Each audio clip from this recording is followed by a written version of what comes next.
bentar. Halo Visio Fans, Welcome to Visio Vibes bersama aku Agista aku Muhammad Andias. dan kita bakal ngobrol-ngobrol bareng adik-adik baru nih, betul nggak Kak Dias? Betul banget Kak Gis. Jadi kayaknya sebelum kita mulai perbincangan hari ini, boleh dong kenalin namanya, asal sekolah dan dari jurusan apa? Boleh sama angkatan. Oke. Perkenalkan, nama aku Nyoman Pratiwi, biasa dipanggil Nyoman. Aku dari angkatan 25 dan aku asal sekolahnya dari SMA Negeri 16 Jakarta. Wow. Halo Yoman. Jurusannya? Jurusannya Oh ya, jurusannya D3 Fisioterapi. Oke. Boleh lanjut. Boleh. Halo semuanya, aku Raffi Salma Buzar Hidayat, asal aku Depok dari D3 Fisioterapi. Asal sekolah. Oh asal sekolah, oke ya. Aku dari SMA Negeri 11 Depok. Oke, wow. Oke, kan kalian dari D3 Fisioterapi nih dua-duanya. Nah, waktu SMA dulu nih, apa sudah ada kepikiran untuk masuk fisioterapi atau ada cerita unik nih di balik pengalaman kalian sehingga kalian bisa milih jurusan ini? Iya betul banget. Jadi, saya dulu, jujur nggak ada kepikiran sama sekali buat join fisioterapi ini sih. Awalnya saya tuh dari awal niatnya sebenarnya ilmu politik. Oh, sama dong kita. Sama kita. Sama banget. Oke. Kita tuh saya awalnya pengen ilmu politik banget, tapi nggak dibolehin karena emang prospek kerja yang kurang. Betul banget. Sama si Alexanya juga. Kalau memang gimana nih? Kalau dari aku sendiri, aku awalnya juga nggak kepikiran sama sekali buat masuk ke fisioterapi.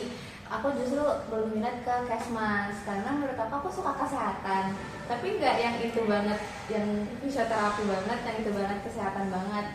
Tapi sama orang sekitar disaranin buat masuk ke fisioterapi dan akhirnya aku keterima di sini. Terus gimana? Apa sih motivasi terbesar kamu buat ngejar si PTN ini? Kayak kamu tuh harus apa gitu? Motivasi yang bikin kamu ngejar PTN ini? Kalau dari aku pribadi, karena dari keluarga aku tuh mereka gimana ya, kalau misalnya aku nggak bisa masuk ke PTN, aku juga nggak bisa masuk ke PTS yang benar-benar bagus gitu Kak. Jadi aku benar-benar ngejar banget, aku ngambil kesempatan banget di PTN gitu di waktu TBK kemarin. Kalau Raffi sendiri gimana? Kalau aku emang motivasi awalnya emang agak gimana gitu sama PTS karena gengsi sih kalau aku sih, gengsi banget. Kayak harus PTN jadi ya alhamdulillahnya dapetnya PTN. Alhamdulillah, wajar gengsi gitu. Betul. PTN Kita juga sama. PTN nomor 1, benar. Betul. Apalagi kayak teman-teman masuk PTN gitu, gitu. Pos JJ gitu. Iya, JJ Itu sih, dia, sih, itu dia. motivasi itu JJ. Bikin JJ.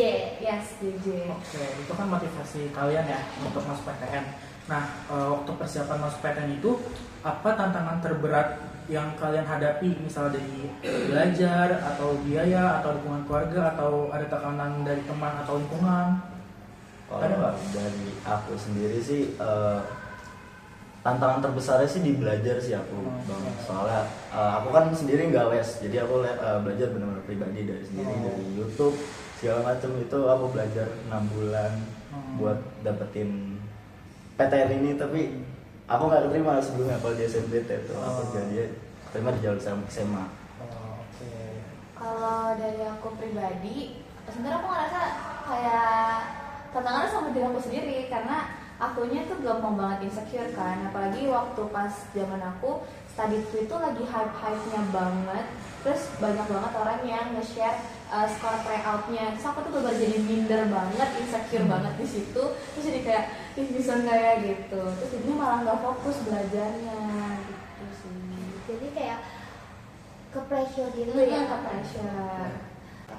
Terus gimana sih cara kalian berdua tuh ngatur waktu belajar kalian, waktu kegiatan sekolah, eskul, pokoknya waktu nongkrong? Apalagi kalau aku lihat-lihat ya dari Instagram kalian berdua tuh kayak aktif banget, apalagi si Raffi ngeband sama si Mamani suka nari ya. Aku pernah lihat tuh.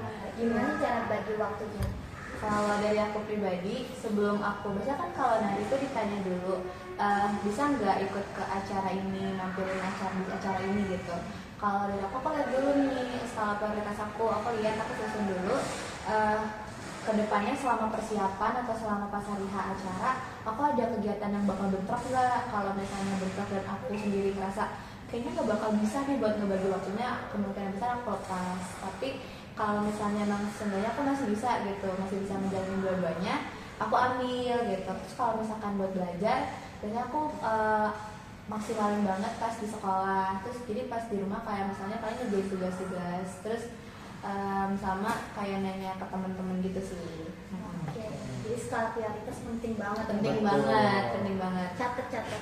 Catat. Raffi gimana nih Raffi yang Kalau- suka ngeband? Sebenarnya kalau aku sih gimana ya, bisa dibilang agak nggak bisa nggak bisa ngatur waktu kalau aku. Tapi aku tuh kalau mau belajar, aku tuh pasti ada di 1 minggu atau di beberapa minggu yang benar-benar fokus nggak nyentuh hal lain ya. Band itu di Hamin 4 minggu sebelum UTBK kemarin, aku benar-benar nggak nyentuh apapun selain belajar, selain latihan soal segala macam. Jadi kalau menurut aku sih ya bener juga kata Nyoman, skala prioritas juga yang penting, tapi pokoknya yang dipentingin utama tuh itulah belajar tidaknya. Oke, dari yang tadi banyak kegiatan kan, di tengah banyak kegiatan itu terus harus mengatur waktu juga. Nah, ada nggak sih momen kalian tuh hampir nyerah atau merasa nggak yakin nih bisa lolos masuk PTN? Jadi Nyoman dulu mungkin. Ya boleh. Kalau dari aku pribadi tuh ada banget. Itu bukan aja tapi ada banget karena waktu awal kan SNBP tuh udah ketolak tuh, udah ketemu merah, udah langsung ketampar banget sama kenyataan. Terus aku ngerasa satu-satunya jalan buat aku masuk ke PTN cuma pas UTBK-nya aja gitu. Terus ditambah yang aku bilang tadi yang di study tweet banyak orang yang nge-share skor TO, hasil TO-nya. Terus aku juga lihat teman-teman aku skor TO-nya tuh udah jauh banget di atas aku. Terus aku juga ngeliat skor TO aku tuh nggak pernah nyampe yang di titik level yang aku ngerasa oh ini udah aman, ini udah secure, nggak. Bahkan di Hamin 1 TBK enggak di tryout terakhir dari les aku, terus skor aku malah turun, itu aku bener langsung hah gimana ini gitu. Aku bener kayak sampai ngerasa kayaknya aku nggak bisa masuk ke PTN. Ternyata pas buka pengumuman aku dapat QR, dapat barcode. Ya. Oke, dari Raffi mungkin. Kalau aku sama lebih ada banget daripada Nyoman, lebih ada banget. Soalnya aku di awal-awal udah nggak keterima SNBT. Aku bukan siswa eligible juga. Terus aku nyoba SNBT ketolak.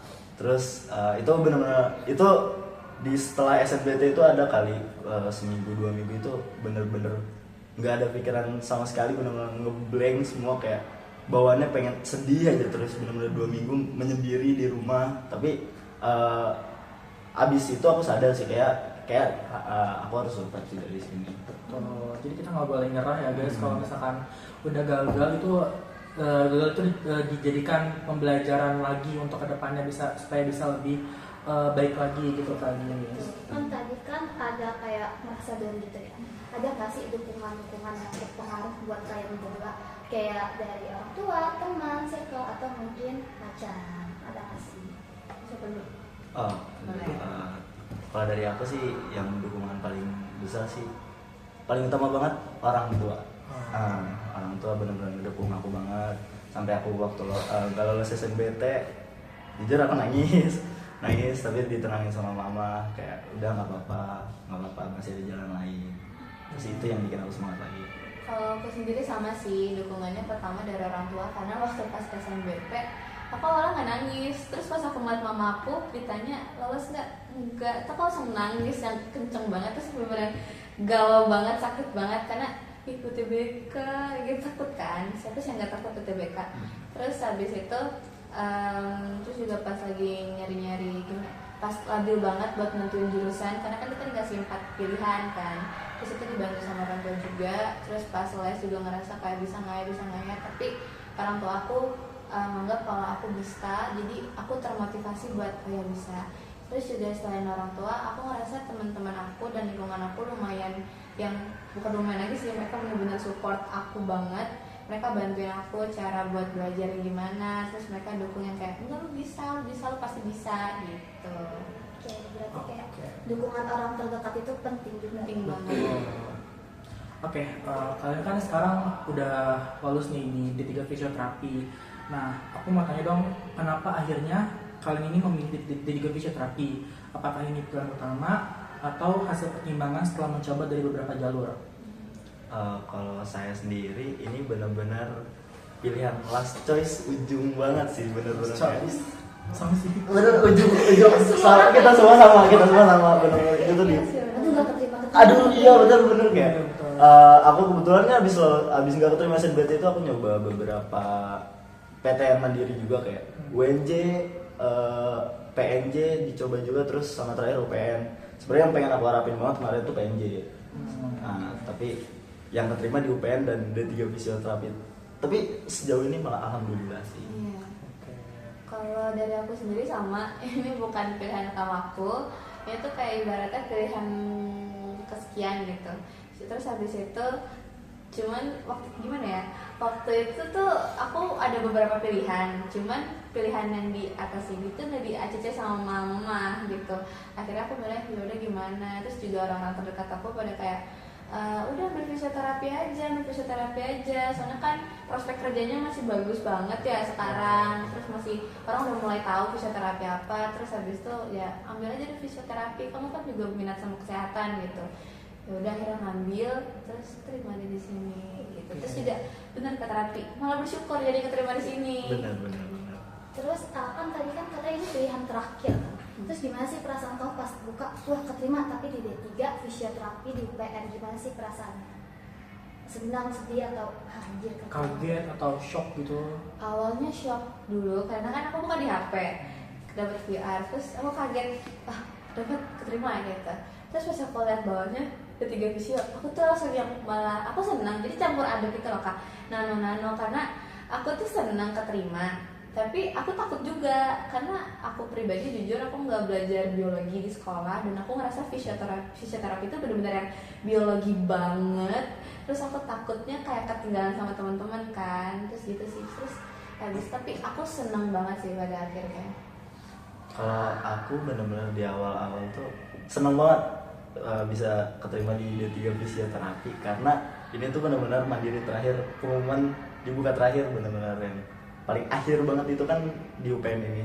Dan pas dibuka itu benar-benar senangnya nggak main, benar-benar senang banget. Jadi bersyukur banget sih.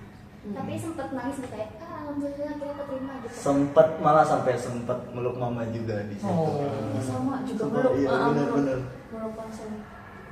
Oke, nah D3 fisioterapi ini kan last choice kalian ya. Aku mau tanya, ada nggak sih cerita lucu atau pengalaman tak terlupakan saat kalian daftar ulang atau saat kalian awal masuk kuliah nih? Atau enggak pas PKKMB Patibera, Fika, Sama jurusan. Dari Raffi dulu.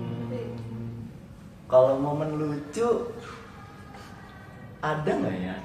Sepertinya bisa dikat gitu. Kayak gemes kayak aduh ini nggak bisa dilupain atau yang malu-maluin gitu. Betul. Atau cinlok mungkin sama Bisa tidak usah dibahas. Sorry, maaf. Boleh lempar ke nyaman? Oke, berarti ada tapi nggak mau tahu ya? Nggak mau. Oke, Berarti kayaknya agak memalukan banget. Benar, malukan banget. tolong ya yang satu kelompok yang Raffi. Tolong, kok kayaknya aku pernah liat tuh foto tidur gitu sih kayak. Iya, aku tidur. Tidur kayak KMB tidur. Oh. Gitu Pi. Kalau dari aku sih waktu daftar ulang, aku tuh kebetulan posisinya lagi di Bali karena habis ada kedukaan gitu di sana. Terus habis itu aku sama mama di Bali, terus rata-rata tuh kan butuh tanda tangan RT sama RW gitu kan. Jadi mau nggak mau aku isi dulu nih dari Bali data-datanya. Nanti kakak aku yang minta tanda tangan. Terus ada aja kejadian yang lurahnya RT-nya RW-nya tuh lagi nggak ada di tempat. Terus itu benar-benar harus nyari, harus chatin bapaknya di mana sampai mama aku tuh telepon bapak itu lagi di mana. Terus habis itu bapak bilang, ibu tenang aja. Padahal mama saya di Bali gitu. Terus habis sama kalau paling PKKMB nggak PKKMB yang di Patribera, aku bisa ngobrol sama Ando. Aku maju waktu itu. Oh jadi kamu yang maju waktu itu? Iya aku. Karena aku bangga, asalkan aku bahas terus. Sampai lulus. Ya sampai lulus. Oke. Oke. Oke, lanjut ya kita. Kan kalian udah kuliah di fisioterapi nih. Ya, dikit lagi kita UTS ya. Apa sih yang kamu rasain kayak pertama kali kuliah, terutama di fisioterapi, kayak ada kesusahan-kesusahan atau ada senangnya gimana sih? Kalau dari aku kesusahan itu banget, susah banget. Karena aku kan basic aku di SMA tuh IPS, bukan IPA, benar-benar yang linjur, yang aku belajar anatomi segala macam itu benar-benar dari nol.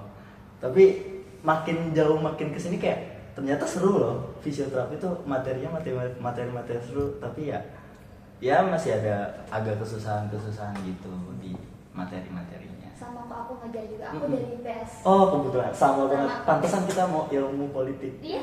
Benar. Sedih banget ya. Sedih banget. Memang gimana? Kalau aku sama sih sama kayak Raffi, makanya kita kadang kalau di kelas kalau gurunya udah bilang kalian belajar kan di SMA, kita udah lihat terus kita ketawa, Iya. karena kita pasti jawaban kita kayak saya tahu belajar biologi bu di SMA, saya nggak belajar fisika bu di SMA, karena kita juga bingung yang kenapa ya? Bener. Ini apa ya? Terus ada di tahap yang teman aku pernah nanya kayak materi dan itu sebenarnya udah dibahas di biologi SMA. Aku langsung kayak enggak, aku nggak tahu itu. Aku nggak belajar biologi gitu. Sebenarnya di situ aja sih. Jadi harus ngejar materi. Tapi benar kata Raffi, seru kok lama-lama. Oke. Kalian ini kan mahasiswa baru ya, masih ada masa transisi dari masa sekolah ke dunia perkuliahan. Nah, aku mau tanya, ada nggak sih perbedaan cara belajar kalian di SMA dengan di kuliah, dan bagaimana kalian menyesuaikan dirinya gitu? Oke, kalau dari aku sendiri ada banget, aku ngerasa ada banget karena kalau misalnya di SMA itu, misalnya kita udah di kelas, udah kita nggak harus pikirin untuk ganti jadwal sama gurunya gitu kan. Sedangkan kalau di kuliah kita free, kita kayak mikir, gimana ini ganti kelasnya di hari apa? Justru malah semakin kita nanti malah makin ketumpuk dan akhirnya kita sendiri yang capek gitu. Terus sama paling materinya, karena aku juga basicnya tadi aku bilang aku nggak belajar biologi, jadi aku harus yang benar-benar ngejar. Itu aku harus yang pas kelas harus yang nanya ke teman ini gimana maksudnya gitu sih kalau dari aku. Kalau dari aku benar-benar jauh banget ya perbedaan dari SMA sama di kuliah ini. Kayak benar tadi yang kata Jaman juga, yang kayak biasanya kan kita kalau di kelas kosong, di SMA tuh kelas kosong, jam kelas, tapi kalau kita sekarang kelas kosong, aduh kapan reschedule-nya ya gitu sih yang perbedaan jauhnya sih itu sih kalau aku. Tapi di sini nggak ada senioritas kan? Nggak ada banget. Kakak sama abang-abangnya seru banget. Jangan lupa Baik-baik. masuk sini ya guys. Visio D3 UPNVJ. Oke. Terus ada nggak sih kunci buat bisa bertahan di awal semester perkuliahan ini kayak? Kalau aku banyak baca sih kalau aku sih, sama banyak baca, sama harus bisa bersosialisasi sama siapapun itu sih kalau caraku Sama. supaya Aku juga sama kayak Raffi, harus banyak baca dan jangan malu bertanya. Terus juga kayak nggak gimana ya, jangan takut untuk merasa untuk sokap ke orang gitu, jangan takut buat yang kayak siapa gitu karena kalau misalnya kitanya nggak bisa yang bersosialisasi, nanti kita juga yang kesusahan. Yes, betul banget. Jadi kayak kalian jangan merasa aduh takut SKSD gitu. Bener, SKSD. Telepon sama kakaknya kayak halo kak, halo bang, itu nggak apa-apa banget teman-teman, ya kan guys. Tuh. Kalian juga bisa nanya materi ke kita juga semua. Oh iya benar, kalau misalkan kita bisa deket sama Kak Timbun, jadinya kita bisa nanya, Kak nantinya gimana, tips-tipsnya apa gitu. Iya betul. Oke, mungkin kalau misalkan kalian mau kasih pesan nih ke adik kelas kalian yang mungkin nonton video ini, video podcast kita, apa sih yang mau kalian sampaikan supaya yang mau masuk ke PTN atau jurusan fisioterapi ini? Apa yang mau kalian sampaikan ke adik kelas kalian? Kalau dari aku, kalau misalnya emang kamu mau banget, kamu kejar aja, jangan sampai kamu mikir aku nggak bisa, enggak, sebenarnya kamu bisa, cuman kamunya aja yang nggak pede, gitu. benar. Kalau dari aku kalau kalian mau ngejar sesuatu itu benar-benar harus ada usahanya. Jadi ya sebenarnya 11-12 sama jawaban kita, sebenarnya harus ada usaha sama berusaha pokoknya deh. Oke, karena usaha tidak pernah mengkhianati hasil. Betul banget, guys. Benar banget. Sama jangan lupa berdoa. Doa. Minta restu. Minta restu, benar. Waktu TBK SNBP udah jadi anak Tuhan Benar. banget. Sholat 5 waktu, 7 waktu malah saya. Wah, Siap. Siap. Respect. Yes. Terus ada nggak sih harapan kamu ke depannya setelah lulus dari D3 fisioterapi ini? Masih jauh ya? Harapannya? Kalau harapan saya sih sebenarnya jauh banget, banyak sebenarnya. Harapan saya setelah lulus yang paling dekat sih sebenarnya bisa langsung dapat kerja di tempat yang enak, terus dan bisa juga sekalian ekstensi S1. Oke. Itu sih harapan saya. Amin. Sedang ini. Amin. Sebenarnya harapan aku juga jadi sama Raffi, karena aku pengen banget bisa langsung masuk ke dunia kerja, terus di tempat yang aku juga bisa berkembang, akunya juga aku bisa sukses lah di sana. Terus habis itu aku pengen lanjut ke pendidikan selanjutnya S1 atau D4 gitu. Oke, bagus banget ya.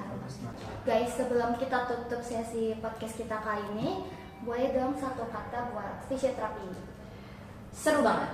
Dua itu. Itu oke, nggak apa-apa kelebihan. Kalau Raffi nggak apa-apa. Keren banget dua. Kalau Ayas, Kalau dari aku mantap. kalau dari aku sendiri asik. Asik. Oke, kita pamit undur diri. Terima kasih sudah nonton podcast kami. Salam Fisio, salam bela negara. Bye-bye. See you in next podcast.